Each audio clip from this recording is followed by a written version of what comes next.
ان کی معاشی حالت مسلمانوں کی معاشی حالت سے بھی زیادہ بہتر تھی.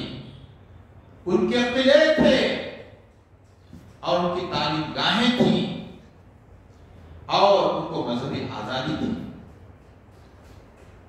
لیکن وہ لوگ اپنی غداری کی وجہ سے، اپنی عہد شکنی کی وجہ سے وہ لوگ ذلیل اور خوار ہوئے اور انہیں مدینہ چھوڑنا پڑا.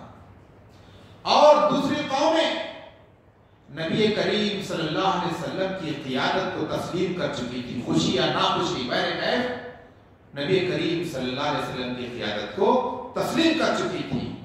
اور ہمارے نبی کریم صلی اللہ علیہ وسلم نبی ہونے کے ساتھ ساتھ ہمارے قائد اور ہمارے حاکم بھی تھے. لیکن ہندوستان میں جو حالات ہیں وہ بالکل دیگر دو ہیں. یہاں کے جو فیصلے ہوتے ہیں مسلمانوں کے تعلق سے، وہ فیصلوں میں مسلمانوں کی خوشی شامل نہیں ہوتی، مسلمانوں کی مرضی شامل نہیں ہوتی، بلکہ فیصلوں کو زبردستی تھوپا جاتا ہے. آپ دیکھیے اوقاف کا مسئلہ نکال لیا گیا اور اس کو زبردستی پارلیمنٹ میں پاس کرنے کی ان کی جدوجہد ہے. اسی طرح سے کئی ایک فیصلے اس سے پہلے بھی ہو چکے ہیں. جیسے شادی بیاہ کے تعلق سے اسلام کہتا ہے کہ بچی اگر بالغ ہو جائے تو اس کا نکاح کر دو، لیکن حکومت نے دیکھا کہ ہم کو ایسے قوانین لانی چاہیے جس سے مسلمانوں کو زخم پہنچے، جس سے مسلمانوں کو تکلیف ہو اور مسلمان اس پر عمل کرنے پر مجبور ہو جائیں. ایسے قانون کو بنانی چاہیے. تو اس طرح سے انہوں نے قانون لایا کہ 21 سال کی عمر سے پہلے کسی لڑکی کی شادی نہیں ہونی چاہیے. اب بتائیے 21 سال تک اس لڑکی کا کو انتظار کرنا چاہیے اور اس دوران پتہ نہیں معاشرے میں کیسی کیسی برائیاں جنم لیتی ہیں، کیا کیا حالات رونما ہوتی ہیں. اس کے ذمہ دار کون؟ کیا گورنمنٹ اس کا تدارک کر سکے گی؟ تو اس طرح کے فیصلے سوچے سمجھے مسلمانوں پر تھوپے جا رہے ہیں. تو یہاں پر مسلمانوں کی مرضی شامل نہیں ہے، مسلمانوں کی ایک نہیں سنی جا رہی ہے. یہ حالات مسلمانوں کے. محترم حضرات، تو اس طرح سے یہ فتنے شروع ہوتے جا رہے ہیں. نبی کریم صلی اللہ علیہ وسلم کی وہ حدیث ہمیں یاد آتی ہے کہ ایک زمانہ آئے گا، نبی کریم صلی اللہ علیہ وسلم نے فرمایا یوشک الامم ان تداعى علیکم کما تداعى الاکلہ الى قصعتها. یعنی نبی کریم صلی اللہ علیہ وسلم نے فرمایا کہ ایک زمانہ ایسا آئے گا کہ قومیں مسلمانوں پر ٹوٹ پڑیں گی جیسے ایک بھوکے انسان دسترخوان پر ٹوٹ پڑتے ہیں. قال قائل، کسی ایک صحابی نے نبی کریم صلی اللہ علیہ وسلم سے پوچھ بیٹھے وَمِن قِلَّةٍ نَحْنُ يَوْمَئِذٍ، اے اللہ کے نبی صلی اللہ علیہ وسلم کیا اس وقت ہم تعداد میں کم ہوں گے؟ ان کے دماغ میں یہ گھوم رہا تھا شاید ہم تعداد میں کم ہوں گے، نمبر میں کم ہوں گے، تو یہ جو غیر مسلم قومیں ہیں، جو غیر مسلم حضرات ہیں، ہم پر اٹیک کریں گے. اللہ کے نبی نے کہا کہ نہیں. آپ نے فرمایا قال بل انتم یومئذ کثیر، تم اس وقت تعداد میں زیادہ ہوں گے. ولکنکم غثاء کغثاء السیل، لیکن اس وقت تمہاری حیثیت کیا ہوگی؟ سمندر کے جھاگ کے برابر ہوگی. سمندر کا جھاگ، سمندر کا جو کف ہوتا ہے ایک دم پھوس پھوسا ہوتا ہے، دیکھنے میں کتنا زیادہ نظر آتا ہے، کتنا طاقتور دکھتا ہے دور سے، لیکن وہ کیا ہے؟ پھوس پھوسا ہوتا ہے. کغثاء السیل وَلَيَنزِعَنَّ اللَّهُ مِن صُدُورِ عَدُوِّكُمْ الْمَهَابَةَ مِنكُمْ وَلَيَقْذِفَنَّ اللَّهُ فِي قُلُوبِكُمُ الْوَهْنَ. تو پھر اللہ کے نبی نے کہا کہ دیکھو ان غیر مسلموں کے دلوں میں تمہارا رعب ختم ہو جائے گا۔ ایک زمانہ تھا کہ مسلمانوں کو سلف صالحین کو دیکھ کر غیر مسلم لوگوں کے دلوں میں رعب طاری ہوتا تھا۔ وہ لوگ کچھ کرنے، قدم آگے بڑھانے کے لیے، کچھ تکلیف دینے کے لیے مسلمانوں کو قدم آگے نہیں بڑھاتے تھے، لیکن دور ایسا آئے گا کہ ان کے دلوں میں، غیر مسلم حضرات کے دلوں میں مسلمانوں کا ڈر، خوف پوری طرح سے نکل جائے گا۔ اور فرمایا اللہ کے نبی صلی اللہ علیہ وسلم نے تمہارے دلوں میں اللہ تعالیٰ وہن ڈال دے گا۔ وہن کیا چیز ہے؟ اللہ کے نبی سے پوچھا گیا، فقال قائل یا رسول اللہ والوہن، اللہ کے نبی وہن کیا چیز ہے؟ تو اللہ کے نبی نے دو چیزوں کی طرف اشارہ فرمایا، دو بنیادی چیزیں ہیں، جو بیسک چیزیں ہیں، اگر انسان اس پر کنٹرول حاصل کر لے تو یہ ساری چیزیں ختم ہو جائیں گی۔ آپ نے فرمایا حب الدنیا، دنیا کی محبت، دنیا حاصل کرنے کی محبت، مالدار بننے کی محبت۔ اب ظاہر بات ہے انسان جب دنیا کی محبت میں مبتلا ہو جاتا ہے، مال دولت کے حرص کو، مال دولت کو حاصل کرنے کے لیے تگودور لگا دیتا ہے، تو اس وقت وہ نہ حلال دیکھتا ہے نہ حرام دیکھتا ہے، نہ رشتہ داروں کا حقوق دیکھتا ہے نہ غیروں کے حقوق دیکھتا ہے، ہر وہ چیز کر بیٹھتا ہے جو اسلام نے منع کیا ہو۔ حب الدنیا، دنیا کی محبت اس کے اندر جاگزی ہو جاتی ہے۔ اور دوسرا فرمایا آپ نے وہ کراہیت الموت، موت سے کراہ، وہ مرنا نہیں چاہتا، موت تو آ کر ہی رہی تھی، چاہے وہ نہ چاہے، لیکن اس کے دل میں کیا ہے؟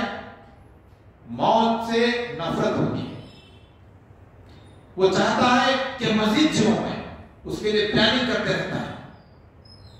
ساما ہے 100 برس کا، پل کی خبر نہیں، بڑے بڑے محلات بناتا ہے، فیکٹریاں خریدتا ہے، دولت حاصل کرنے کے لیے ہر طریقہ استعمال کرتا ہے۔ اگر اس کے دل میں دنیا کی محبت کم ہو جائے، اللہ تعالیٰ کا ذکر اس کے دل میں معمور ہو جائے، اس کا دل اللہ تعالیٰ کے ذکر سے بھر جائے اور وہ موت کو یاد کرتا رہے، تو اس کا فائدہ یہ ہوگا کہ وہ انسان دین کے قریب آتا جائے گا اور دنیا کی محبت کم ہوتی جائے گی۔ اگر یہ دو چیزیں اگر انسان اپنے دل سے نکال لے تو یقیناً اس کی زندگی کامیاب ہو جائے گی۔ تو اللہ کے نبی صلی اللہ علیہ وسلم نے فرمایا یہ وہن ہونے کی وجہ سے ساری قومیں مسلمانوں پر ٹوٹ پڑے گی جیسے بھوکا دسترخوان پر ٹوٹ پڑتا ہے۔ تو محترم حضرات، نبی کریم صلی اللہ علیہ وسلم نے اس طرح سے اپنی امت کو وحی کے ذریعے آنے والے فتنوں کے بارے میں خبر دی۔ ایک حدیث میں آتا ہے، حضرت حذیفہ رضی اللہ تعالیٰ عنہ فرماتے ہیں نبی کریم صلی اللہ علیہ وسلم نے فرمایا قام فینا رسول اللہ صلی اللہ علیہ وسلم قائما فما ترك شيئا يكون في قامت ذلك الى قيام الساعه الا حدثه حفظه من حفظه ونسيه من نسيه۔ اللہ کے نبی صلی اللہ علیہ وسلم نے فرمایا کہ نبی کریم صلی اللہ علیہ وسلم ایک مرتبہ خطبہ دے رہے تھے، ہمارے درمیان کھڑے ہو کر حضرت حذیفہ رضی اللہ تعالیٰ عنہ کہتے ہیں کہ اللہ کے نبی صلی اللہ علیہ وسلم قیامت تک آنے والی تمام فتنوں کا ذکر کیا۔ جو سننے والے موجود تھے، جنہوں نے اس کو یاد کیا انہوں نے یاد کر دیا، جنہوں نے بھول گئے وہ بھول گئے، جن کو یاد تھا یاد رہ گیا، جو بھولنا چاہتے وہ بھول گئے۔ تو یہ تھا نبی کریم صلی اللہ علیہ وسلم نے جتنا بھی فتنے آنے والے تھے ان تمام فتنوں کو نبی کریم صلی اللہ علیہ وسلم نے بیان فرمایا۔ تو محترم حضرات، جن عبرتناک واقعات کی نبی کریم صلی اللہ علیہ وسلم نے خبر دی ہے ہمیں قیامت کے ظہور ہونے میں، ان میں نبی کریم صلی اللہ علیہ وسلم نے فرمایا کہ بدکاریاں عام ہو جائیں گی اور بدعمالیاں امت کو اپنے لپیٹے میں لے لیں گی، ہر جگہ بدکاریاں ہو جائیں گی اور بدعمالیاں بھی ہر طرف ہر سو بڑھتی جائیں گی۔ نبی کریم صلی اللہ علیہ وسلم نے فرمایا ایک حدیث میں